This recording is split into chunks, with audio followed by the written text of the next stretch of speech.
রাধারানীর বাড়ি পৌঁছাতে হয় অনেকগুলো সিঁড়ি বেয়ে। একে একে প্রতিটি ধাপ যেন হৃদয়ের অনুভব হয় ভক্তির গভীরতা।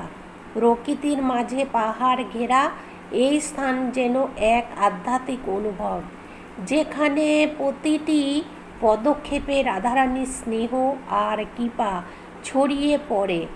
এই পথে হাঁটলে মনে হয় যেন স্বয়ং শ্রীকৃষ্ণ আমাদের পথ দেখাচ্ছেন। শান্তি, ভক্তি ও অপার ভালোবাসা ভরা এই স্থান সত্যি স্বর্গীয়। পথ যতই কঠিন হোক, এখানে এসে হৃদয় হয় কৃতার্থ।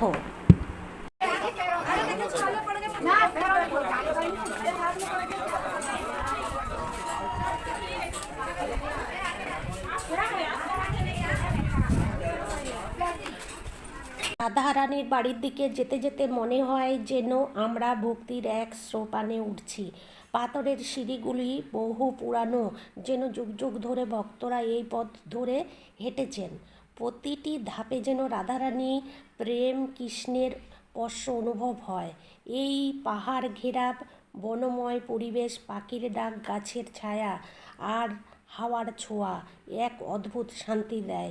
শুধু শরীর নয়, আত্মাও যেন শুদ্ধ হয় এই পথে চলতে চলতে। ভক্তদের ঠাকুরের প্রতি আস্থা, ভালোবাসা ও নিঃস্বার্থ সেবাই এই যাত্রার আসল প্রেরণা। এ যেন কেবল একটি স্থান নয়, এটি অনুভূতি, এক অন্তরের আরাধনা। যারা হৃদয় দিয়ে অনুভব করেন তাদের কাছে এটা এক স্বর্গীয় অভিজ্ঞতা। এ সিঁড়ি প্রতিটি ধাপে রাধারানীর কৃপা ছড়িয়ে আছে। এখানে সময় থেমে যায়, কেবল প্রেম আর ভক্তি জেগে থাকে।